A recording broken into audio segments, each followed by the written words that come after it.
en esta familia me odian. Tal vez deberías pedir a San Nicolás una familia nueva. No quiero una familia nueva, no quiero otra familia. Las familias son un asco. Quédate ahí y no quiero volver a verte por el resto de la noche. Y yo no quiero verte por el resto de mi vida. Y tampoco quiero volver a ver a nadie. Espero que no hables en serio. Hey, ¿cómo están? Buenos días, tardes, noches, o lo que coincida con el momento en el que están escuchando esto. Esto es Nos Olvidamos Aquí en Podcast, un podcast de cine. Mi nombre es Mauro y hoy vamos a hablar de un actor que creo que todos queremos mucho y es el señor Robin Williams. Vamos a ahondar en 3 películas al azar que elegí y vamos a hablar de ellas. Antes de eso vamos a hacer un pequeño repaso de cómo venimos con el podcast. Tenemos 50 seguidores en Instagram, 200 en YouTube. En Spotify estamos flojísimos, pero tampoco esperaba mucho de la plataforma, que incluso me amenazó con levantarme el podcast por la intro y la outro de Mi Pobre Angelito, que de hecho está editada, así que no entiendo cuál es el problema. No me mueve mucho Spotify, así que si me querés levantar el podcast no tengo ningún problema. No tenemos comentarios, así que ahí los muevo a que hagan todos los comentarios que quieran. Tenemos algunos likes, tenemos un solo dislike. Me gusta el rigor de la crítica, así que bienvenido sea.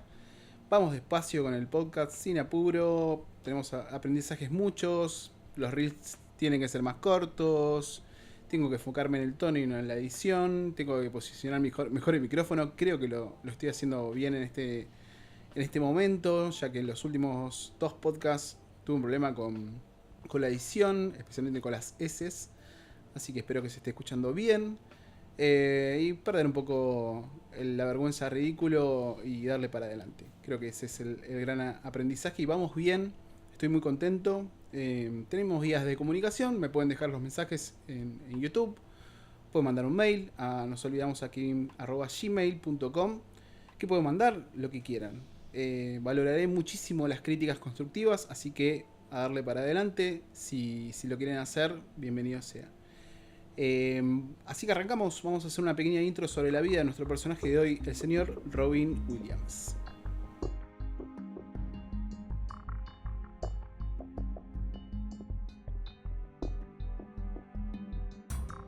Robin Williams nace en Chicago en 1951, es un hijo del stand-up, empezó a hacer stand-up en San Francisco, en Los Ángeles, a mediados de los 70, el flaco era una ametralladora de improvisación, de voces, de energía. Parecía imposible de contener por un guión. De hecho, he leído también que varios directores los dejaban improvisar o dejaban la cámara abierta para hacer tomas que después terminaban en el corte final, porque el flaco realmente en su improvisación conseguía cosas espectaculares. Saltó a la fama mundial con la serie Mork y Mindy, es una sitcom bastante entretenida donde él hacía de un extraterrestre, todo muy divertido, muy naif y tranqui, así que les recomiendo que la busquen.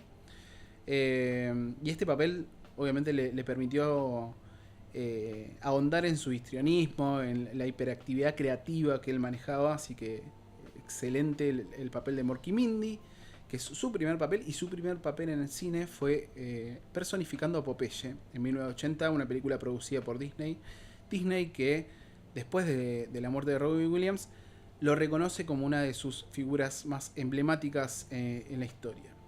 Si bien comenzó haciendo papeles graciosos y obviamente nos hacía reír, siempre en el transcurso de su carrera nos hizo reír, pero principalmente en el principio, entre los 80 y los 90 tuvo papeles un poco más profundos, con una profundidad emocional asombrosa, demostró que podía hacerlo. Tenía formación en Juilliard, una de las escuelas de arte más prestigiosas, y en esos papeles exploraba la soledad, la melancolía y la resiliencia humana, cosas de las cuales vamos hoy a hablar. Así que nada, contarles también que fue 4 veces nominado al Oscar, que lo ganó finalmente en 1998 con la película En Busca del Destino.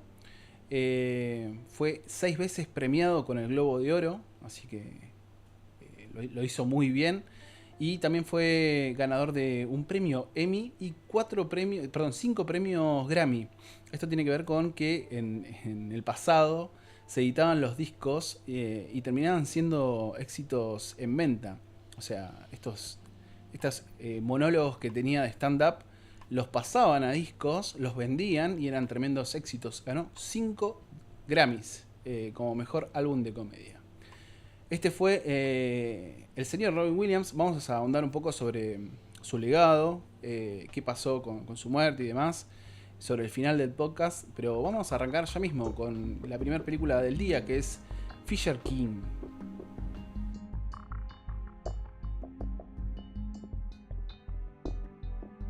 Fisher King es una película de 1991. El título original es The Fisher King, o en el nombre en latino es Pescador de Ilusiones. En España se conoció como El Rey Pescador.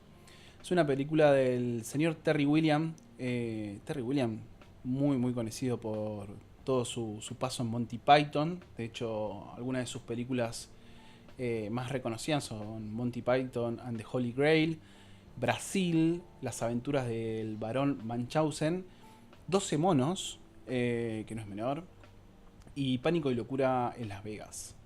Un gran director. Vamos a hacer también un repaso sobre su estilo cuando revisemos esta película. Los actores principales son Robin Williams, Jeff Bridges y la señora Mercedes Ruehl. No tenía mucho conocimiento sobre Mercedes, pero fue galardonada por esta película, así que hace un gran papel. La duración de la película es 137 minutos, 2 horas 15, género, drama, comedia, fantasía. El puntaje en IMDb es de 7,5, muy buen puntaje. Fue producida por Columbia Pictures y distribuida por TriStar Pictures. Costó $24 millones y recaudó casi el doble, así que podemos decir que fue un éxito. Fue filmada en la ciudad de Nueva York. Tuvo varias nominaciones al Oscar.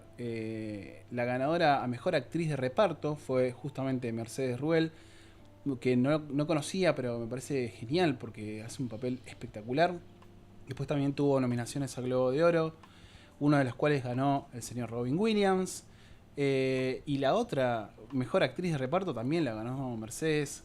Bien por ella, muy bien. Y en el Festival de Venecia ganó el León de Plata Terry Gilliam por esta película.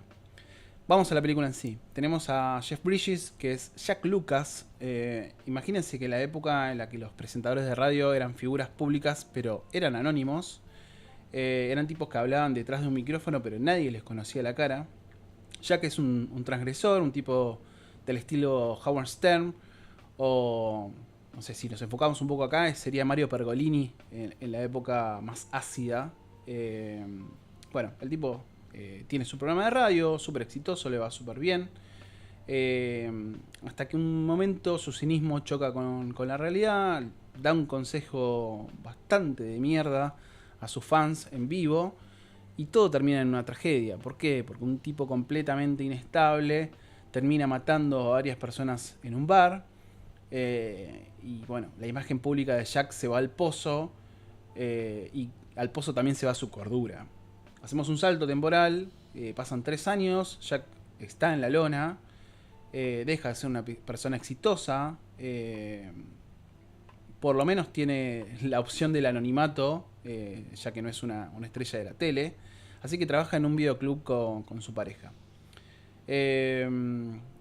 Bueno, un poco que detesta este trabajo porque a él le encanta la fama, él quiere en todo momento reconvertirse y recomponer su carrera. El tipo es un cínico sin remedio, ególatra, es un tipo que le encanta el éxito, le encanta el poder, pero bueno, también le encanta manejarse dentro de la oscuridad. Hablando de oscuridad, hablando de las cosas sombrías de esta película, la atmósfera es espectacular. Realmente lo que consigue el director es muy notable. Terry Gilliam es un gran director. Se notan varias cosas que después vamos a ver más adelante, por ejemplo en 12 monos, esas tomas que ya vimos en Brasil o que vimos en algunas producciones de Monty Python.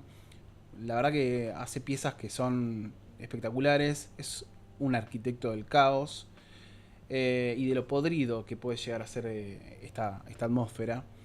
Y hablando de la atmósfera, un pequeño paréntesis sobre la ciudad de Nueva York. Nunca fui, me encantaría ir. Me da la impresión de que en los 90 se tomaron mucho laburo por mostrarnos lo mugrienta y peligrosa que es la ciudad. Es oscura, maloliente, es un poco siniestra. Es como Palermo, acá en la ciudad de Buenos Aires. Lo primero que se me viene a la cabeza de este aspecto roído, oxidado, húmedo, oloriento, es las Tortugas Ninja también de los 90, o Pecados Capitales. Es una humedad que traspasa la pantalla. Nueva York es un asco. No sé si post 9/11 o en qué momento hubo un trabajo de limpiar esa imagen de la ciudad de Nueva York. Y el primer ejemplo que se me ocurre es el Spider-Man de Sam Raimi.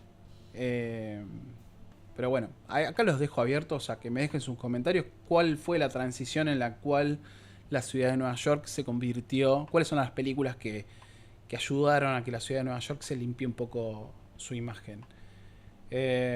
Bueno, acá seguimos con la historia. Jack quiere desuscribirse de la vida, pero hay unos flaquitos, unos jovenzuelos que lo muelen a palos porque lo confunden con un linchera.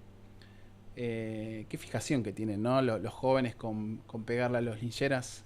Es algo que lamentablemente pasa y no entiendo por qué. Y ahí aparece su ángel salvador, que es el señor Robin Williams, personificando a Parry. Parry tiene un ejército de lincheras que lo ayudan a Jack a salir de ese momento. Es un tipo que es todo un personaje, que escucha voces.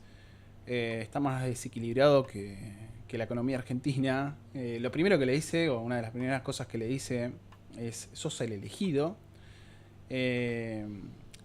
Robin Williams hace muy bien de loco por su histrionismo. Siempre lo hizo bien. Particularmente acá, donde es noble y amoroso como un caballero, porque él se cree evadiéndose de la realidad que es un caballero. Lo hace muy bien. Su objetivo en la vida es buscar el Santo Grial, que está en poder de un multimillonario de la Quinta Avenida. Y eso se lo transmite a Jack y le dice que ese es el deber ser que tiene tanto Parry y ahora también Jack. En ese momento hay una pequeña transición donde Jack se entera la tragedia que los une, ya que Parry era un profesor, era un tipo común, ¿sí? Un tipo que transitaba la vida normalmente, un profesor de historia. Pero su mujer murió en aquel restaurante donde el esquizo influenciado por las palabras de Jack, provocó una carnicería. Así que Jack se deja sumergir un poco en la historia de Parry, siente pena de sí mismo porque entiende que el daño que le causó es real. Sigue la película, vemos algunos detallitos divinos como un póster de Brasil en la escenografía. Un guiño en este caso. Y hablando un poco de eso, Brasil es muy claustrofóbica, es psicodélica, ese uso del ojo de pez, los efectos prácticos muy bien logrados, y esta película también lo tiene. Y ojo que también tiene mucho de lo que veríamos también, como les decía antes, en 12 monos, que son esos planos desde abajo, los colores azulados, que se contrasta con algunos rojos estridentes. Realmente el trabajo que hay en la cámara es notable. Es una película muy agradable de ver. Sigue con la historia y Jack quiere acomodar el karma de una forma express. Se quiere sacar el tema de encima, por eso le da plata o le quiere dar plata a Parry, pero no es suficiente. Las circunstancias un poco no se lo permiten y se va metiendo cada vez más en la historia y se convierte en un equipo, hasta que aparece la figura de Lidia. Y Lidia es la mujer de la cual Parry está perdidamente enamorado. La sigue a todos lados, sabe cómo se mueve, le muestra Parry a Jack. Hay una escena muy linda en el subte donde después hay como una escena bastante onírica donde bailan y demás, y toda esa atmósfera podrida de Nueva York se transforma en algo bastante psicodélico, pero también amable y hermoso de ver. Entonces acá es donde Jack dice: ok, este flaco no me está dando la oportunidad de con plata poder equilibrar un poco el daño que le hice, así que voy a hacer algo mejor. y ya que le gusta tanto a esta mujer, voy a hacer que se encuentren. Y bueno, de forma bastante cómica, los invito a ver la peli, consigue con su pareja hacer una cita de a 4. Y en esa cita Parry tiene todas las oportunidades de conquistar a Lydia. Y se llevan súper bien, la pasan súper bien. Después de ese encuentro la acompaña hasta la casa, le confiesa su amor. Un poco también le confiesa todo el lado stalker que tiene él. Da un poco de miedo salir de ahí amiga, pero no importa. Esta historia es amorosa, así que la dejamos pasar. Y luego de ese encuentro se dan un pequeño beso, que es muy bonito. Y se prometen construir esa relación. Estaría buenísimo que la película termine acá. Pero no, como ya vimos en episodios anteriores, la vida a veces es muy hija de puta. Y Zaz tiene un pequeño lapsus esquizo, Parry. Vuelve al refugio de lincheras. Solo para que estos pibes que están empecinados en golpear a Homeless le vuelvan a dar una paliza y lo dejan postrado en una cama. El estado catatónico, que es bastante curioso porque la próxima película de la cual vamos a hablar, justamente Robin Williams hace de un doctor que trabaja con pacientes en estado catatónico. Y no voy a spoilear el final porque es una película que realmente vale la pena. Y les recomiendo que la vean. Sí voy a hacer hincapié en el título, porque me llamó muchísimo la atención, que es Fisher King. Bueno, hay un mito que habla de un rey que vivía en un castillo enorme, que un día se lastima en sus partes íntimas, la herida le dolía muchísimo, pero no se curaba nunca. Pero tampoco se moría. No podía caminar, no podía jugar, no podía gobernar, no podía hacer nada. Entonces lo único que le permitía distraerse era sentarse en el botecito que tenía, en el río, y pescar. Y por eso todo el mundo lo llamaba The Fisher King o el Rey Pescador. Acá viene lo mágico y triste, que como rey estaba enfermo y amargado, todo su reino se enfermó con él. ¿Sí? Todo perecía a la par de este rey que no se curaba y solamente se enfermaba. En este castillo el rey tenía el Santo Grial, justamente mencionado en la película, pero había un truco, el rey no podía usarla para curarse a sí mismo. Tenía que esperar que llegara alguien de afuera para ayudarlo. Y así que un tonto salvó el día, porque muchos caballeros famosos y valientes fueron al castillo, pero ninguno lograba ayudar al rey, porque solo pensaban en ser famosos o en las reglas de los caballeros, hasta que llegó un chico que no sabía nada de ser héroe, era un tonto o un inocente, y vio al rey sufriendo y en vez de hacer un discurso importante, simplemente sintió lástima por él y le preguntó: che, ¿qué te pasa? ¿Por qué sufrís? Y esa pregunta, que venía del corazón y no de un libro, fue lo que rompió el hechizo y el rey se curó, las flores volvieron a crecer y el sol salió de nuevo. En la película, Jack, o Jeff Bridges, es el rey, está triste, está amargado y su vida es un desierto. Y Parry, Robin Williams, es el tonto bueno, es el único que, aunque parece loco, tiene la magia para ayudar a Jack y a que su vida vuelva a tener colores. Así que me pareció muy hermoso este mito, me pareció bellísimo la forma en que se titula esta película y el desarrollo, porque tiene mucho que ver con esto. Es una hermosa película, mucho más profunda de lo que parece a simple vista. Emociona ver dos personajes centrales con tan buena química, tan metidos en personaje. Las actuaciones secundarias, ambas parejas, la de Jack y la de Parry, acompañan muy bien. Dan color justamente a esta película. El destacadísimo apartado visual de Terry Gilliam, con muchas cosas que son marcas registradas de su filmografía, a las cuales repasamos recién.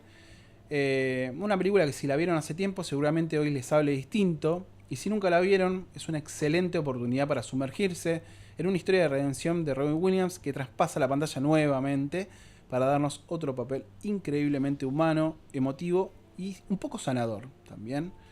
Yo creo que Robin Williams es un lugar confortable del cine, pero no porque es cómodo, sino porque su generosidad y talento son reconfortantes. por lo menos lo sentimos así muchas personas. Este papel en The Fisher King fue considerado por muchos críticos como su interpretación más honesta, porque unía sus dos caras. Es el loco que hace reír, pero también es el hombre que sufre en silencio. Y eso lo vamos a ver un poquito más en detalle cuando hablemos al final sobre el legado de Robin Williams. Así que ahora vamos a hablar de otro peliculón espectacular que es Despertares.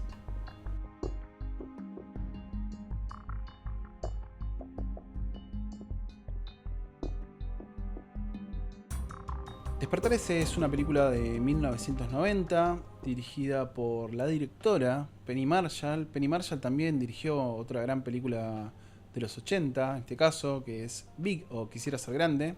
Creo que todos la vimos. Creo que esa película va a entrar en un especial de películas de Canal 13.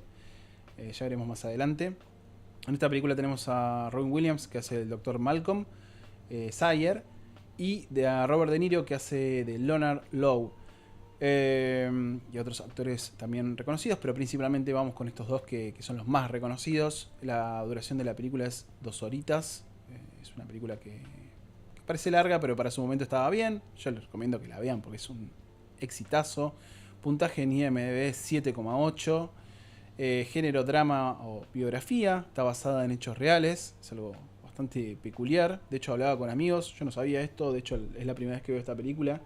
Y me contaban que efectivamente, de hecho, hasta la cronología de la sucesión de hechos es real. Y no lo podía creer.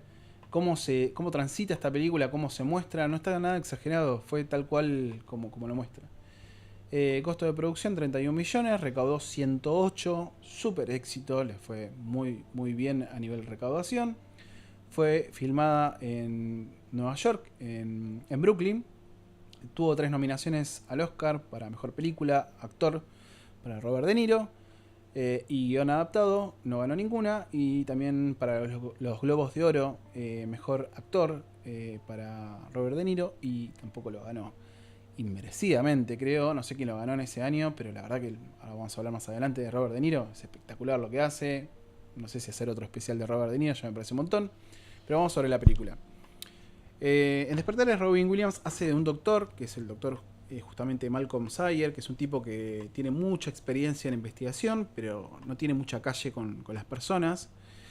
Un poco por la necesidad, lo lleva a tomar una posición en un instituto donde trabaja con pacientes que tienen problemas motrices severos. Por eso mencionaba anteriormente el tema de que había quedado en estado catatónico. Y bueno, acá vemos muchos pacientes que están en ese estado, que es atrofia, inmovilidad y demás, bastante complejo. Y justamente por lo complejo de esta temática, les voy a hacer un warning acá. Tengan cuidado si van a ver esta película porque es muy emotiva. Realmente no es de golpe bajo, pero un poco sí. A ver, lo hace muy bien. Esta película lo hace muy bien. Pero en algún punto es muy probable que nos golpee emocionalmente. Así que si están con las defensas bajas, busquen una comedia. Esta no es una comedia, es un drama. Bueno, este doctor empieza a trabajar con estos pacientes, súper motivado, quiere generar un cambio. Es un doctor que tiene muy buen corazón. El papel de Robin Williams maneja perfectamente el histrionismo para ser consciente de su humanidad. En este caso está más calmo, es una persona serena, es un doctor, 100%. Es un tipo que es muy transparente, que es amable, que es muy dedicado, con el que es muy fácil empatizar. Y eso me parece clave en cada una de las películas que veo. El personaje principal tiene que llevarme a empatizar con él. Y en este caso lo consigue porque él lo hacía y lo hacía muy bien. Intenta, como muchos de nosotros, encontrarle un sentido al trabajo. Empieza a notar algunos avances en ciertos pacientes crónicos que parecen no tener ningún tipo de oportunidad. Y bueno, sus colegas le dan la espalda en un principio. Por suerte, muchos de sus compañeros lo alientan a seguir adelante, a seguir investigando, a seguir consiguiendo resultados. Y encuentra ahí una motivación para persistir. Malcolm es valiente, pero necesita siempre una palmadita en la espalda.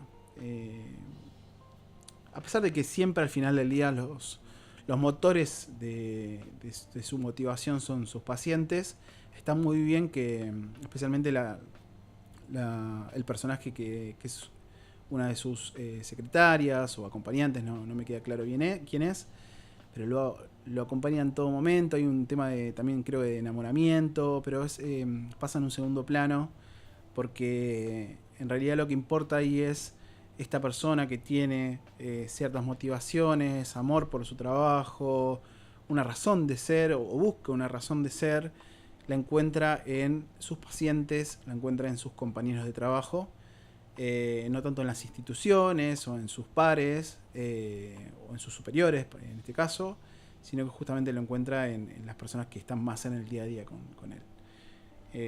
Pero bueno, vemos un camino que no es sencillo, trata con personas que tienen complicaciones muy profundas, muy complejas, y que necesitan justamente un tipo empático, como lo es él. Son métodos los que usa, poco convencionales, pero bueno, encuentra la forma de poco a poco ir sacándolos de este pozo. Una vez que consigue algunas mejorías en algunos pacientes, consigue algunos permisos y dinero para hacer unas experimentaciones, y ahí es donde aparece el personaje de Robert De Niro y su mamá. Robert De Niro es un paciente que a los 10 años quedó en estado catatónico, justamente, que puede mover muy poco su cuerpo, y que nos muestran una retrospectiva al principio de la peli, donde nos muestran que era un niño completamente normal hasta que empieza a tener los síntomas de su enfermedad, y no puede transcurrir toda su niñez. Es una persona de unos 30, 40 años, y quedó frisada en esos 10 años. Tiene los ojos y la mente de un niño en el cuerpo de un adulto. Pero bueno, ve estas mejoras leves, que son un montón. Y en la película es muy lindo ver estos avances, ver cómo se va corriendo el umbral, cómo van recuperando cierta autonomía. Yo creo que la película tiene una parte muy espiritual que tiene que ver con... Parece que Dios a estas personas las abandonó, que les dio un padecimiento que los condicionó de por vida, que Dios es un jodido. Pero en estas muestras de redención, de estas mejoras, estos milagros, también está Dios. Dios justamente está presente en estos milagros. Así que es una película que te hace pensar, te hace valorar muchísimo tener salud. Es una película que te hace pensar, que te emociona 100%. Continúa la película. Zaire quiere probar una droga nueva, para la cual no tiene dinero, así que lo termina consiguiendo por sus compañeros. Me parece una escena muy, muy, muy linda. Y va a tomar como referente, como conejillo de indias, a Robert De Niro, a Leonard. Y acá el papel de Roberto, otra vez, es sublime. Está a la altura de lo que hizo Daniel Day-Lewis en Mi Pie Izquierdo. Me atrevo a decir eso. Consigue capturar la mirada de este pibe de 10 años que quedó atrapado en el tiempo. Es muy, muy, muy emotivo como este hombre adulto tiene los ojos de un niño. Y lo hace una persona, un actor. Acá está, esto es cine 100%. Este es el meme de Scorsese. Me atrapaste, esto es cine. Es muy lindo ver cuando sonríe. Es simplemente un niño. Es increíble el papel de Robert De Niro. Pero bueno, veníamos bien.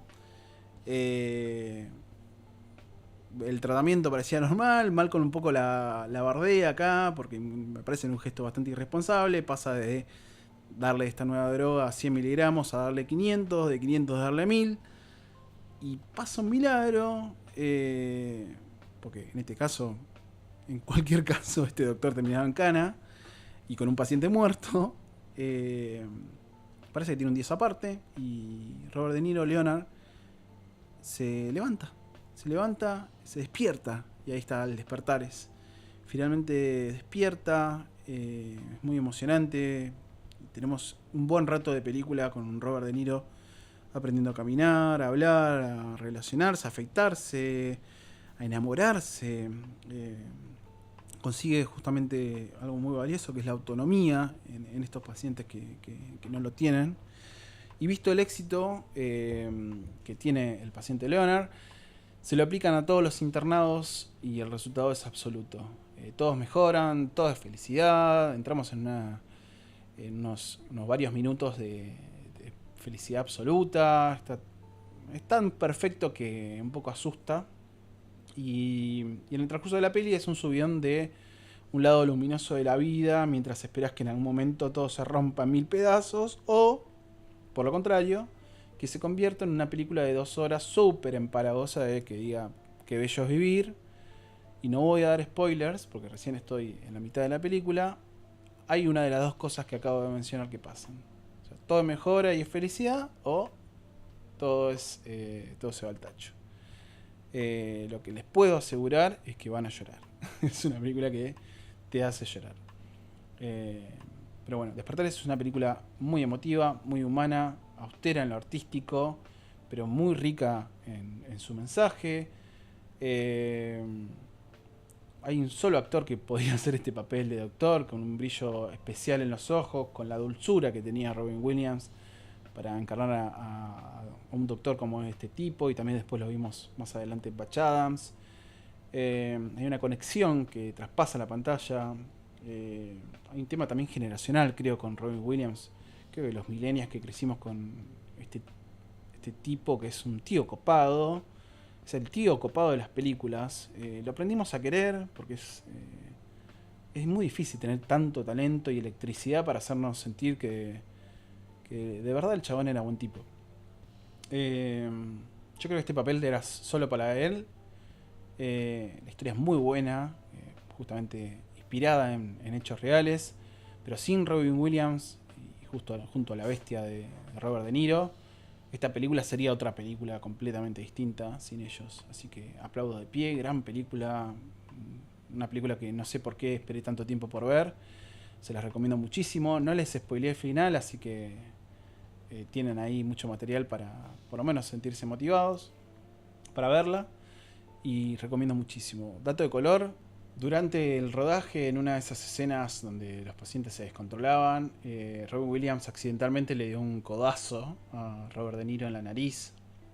Y Robert De Niro dijo, capaz que me la dejó más derecha que antes. Así que todo fue risas y no detuvieron la filmación. Dos grandes actores, una gran película, se la recomiendo muchísimo. Esto fue Despertares. Y vamos con la última película del día, que es Jack.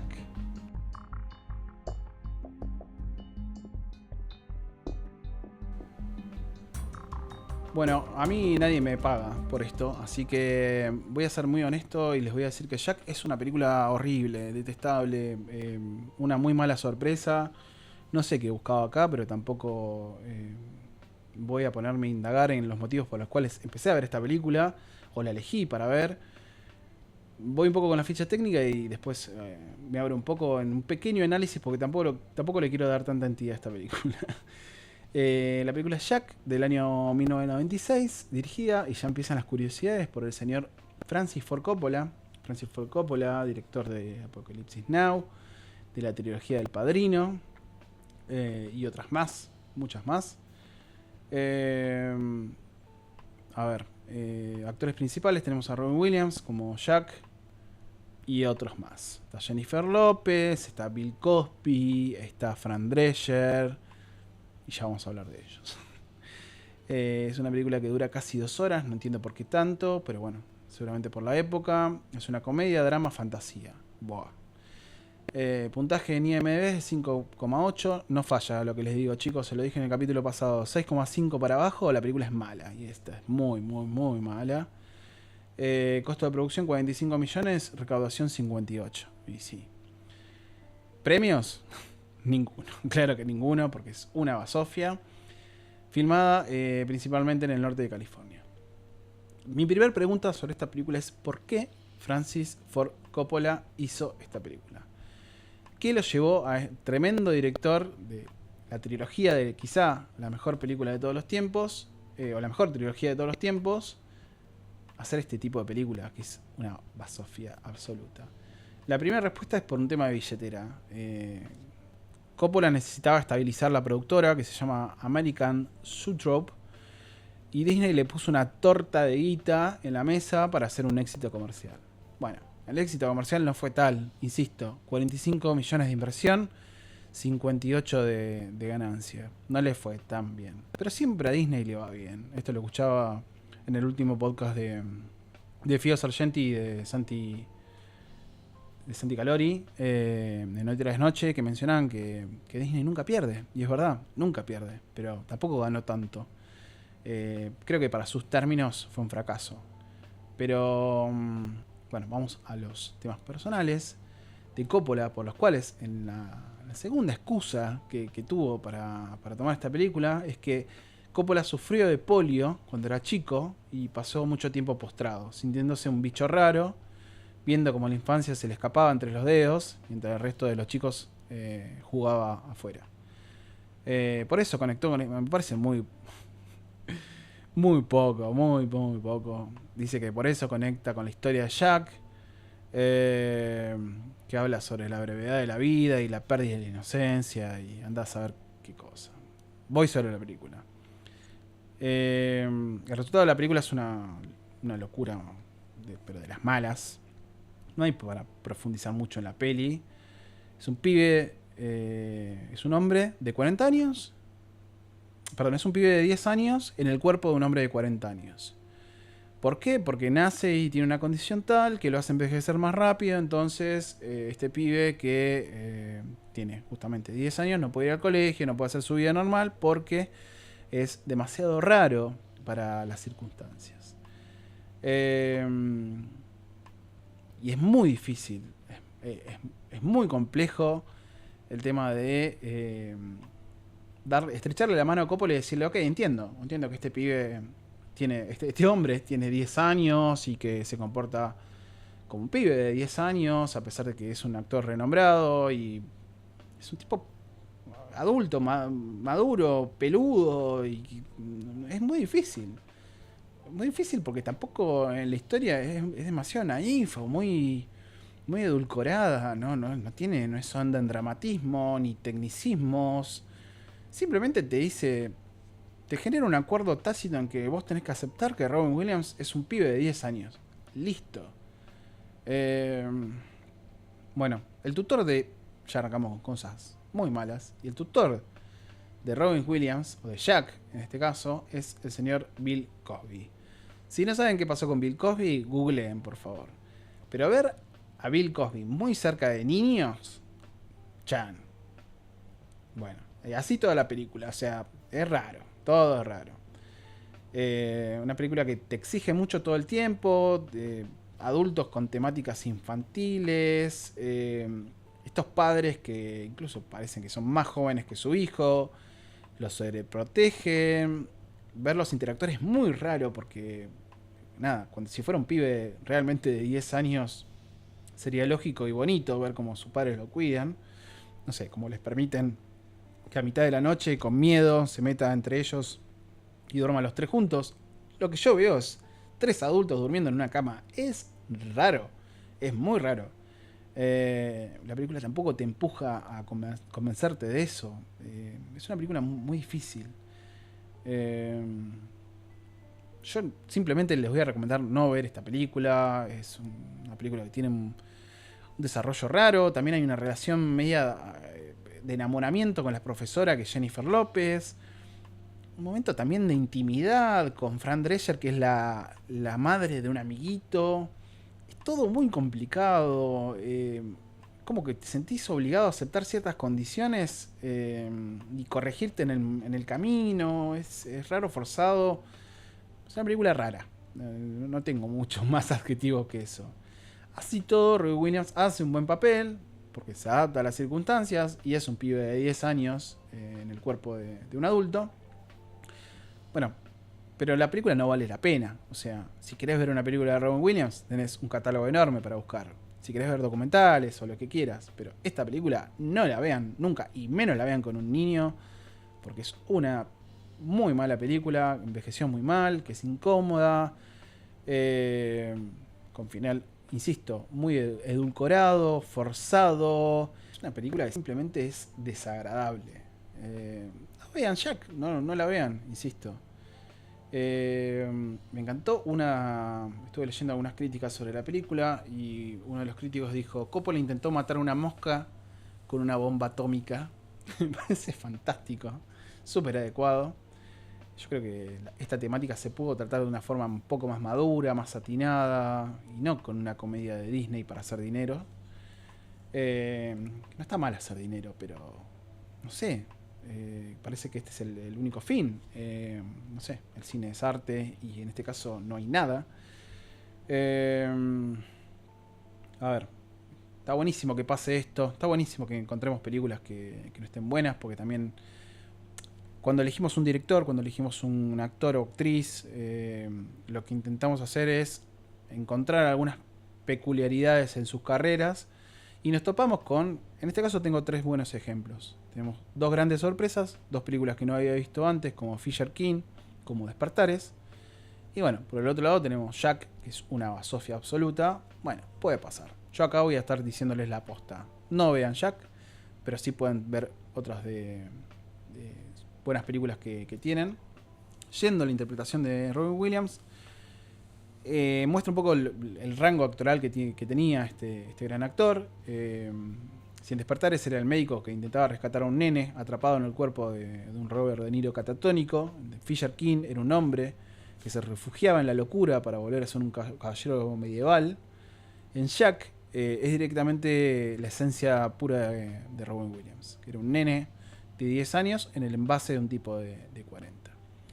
Yo creo que en la carrera de Robin Williams convivieron 2 personas, el histriónico, ese capaz de improvisar sus diálogos, de transformarse en papá por siempre, y también estaba el tierno y trágico, que era muy vulnerable, como en The Fisher King, como en La Sociedad de los Poetas Muertos, y también un poco oscuro, como Retratos de una Obsesión, que es otra película que tenía muchas ganas de ver, pero no la elegí Jack. ¿Y me arrepiento? No, porque de los errores se aprende.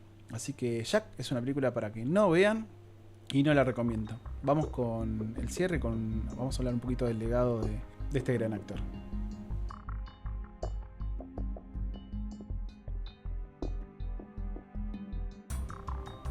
Robin Williams tuvo grandes éxitos, grandes películas, películas que vamos a recordar siempre, que nos acompañaron en nuestra niñez, nuestra adolescencia, papeles inolvidables. Tuvo un final un poco trágico, hay que decirlo. Voy a usar eufemismo para no mencionar la palabra con S, porque tengo miedo que me levanten el podcast por mencionar esa palabra. Él se quitó la existencia en el año 2014. En principio se habló de una depresión, pero tiempo después la que era su pareja contó que Robin padecía de demencia con cuerpos de Lewy. Esto cambió un poco la conversación global, ya que en el inconsciente colectivo se pensaba que él había cometido ese acto por depresión, pero bueno, de esta forma se entendió que no luchaba contra la tristeza, sino por una enfermedad neurológica que es devastadora, que provoca alucinaciones, paranoia y pérdida del control motor. Muchas cosas de las que hoy vimos en algunas películas, condicionamientos físicos y mentales que lo afectaron y lo llevaron a tomar esa trágica decisión. Vamos con algo bonito.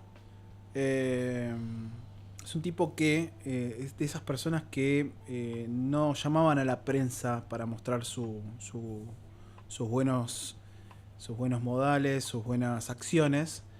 Y tras su muerte se supo que realizó 6 giras de la USO, que es la United Service Organizations, que son las personas, los famosos que visitan a las tropas. En este caso visitó tropas en Irak y en Afganistán para hacerlos reír, y muchas veces se expuso a situaciones y condiciones peligrosas. También tenía una cláusula en sus contratos que obligaba a la productora para la cual trabajaba, a contratar a un número determinado de personas homeless, sin hogar, para trabajar en la filmación. No es fácil transmitir lo que transmitía él con su actuación, esa transparencia, esa amabilidad, esa empatía. Seguramente tuvo mucho que ver con lo que él fue como persona. Así que este fue un capítulo dedicado a Robin Williams. Espero que no sea bajonero el final. Vamos a quedarnos con lo lindo. Revisemos películas de Robin Williams que no hayamos visto, o algunas que sí vimos cuando éramos chicos, y nos podemos entretener, divertir y pasarla bien un rato con este gran actor que nos dejó un legado espectacular. Así que, chapó. Y bueno, con esto cerramos el capítulo de hoy. Espero que nos escuchemos la próxima semana. Chau, chau. Kevin no está. Kevin no está. Kevin no está. Kevin no está. Kevin no está. Kevin no está. Kevin no está. Kevin no está. Kevin no está. ¿Qué?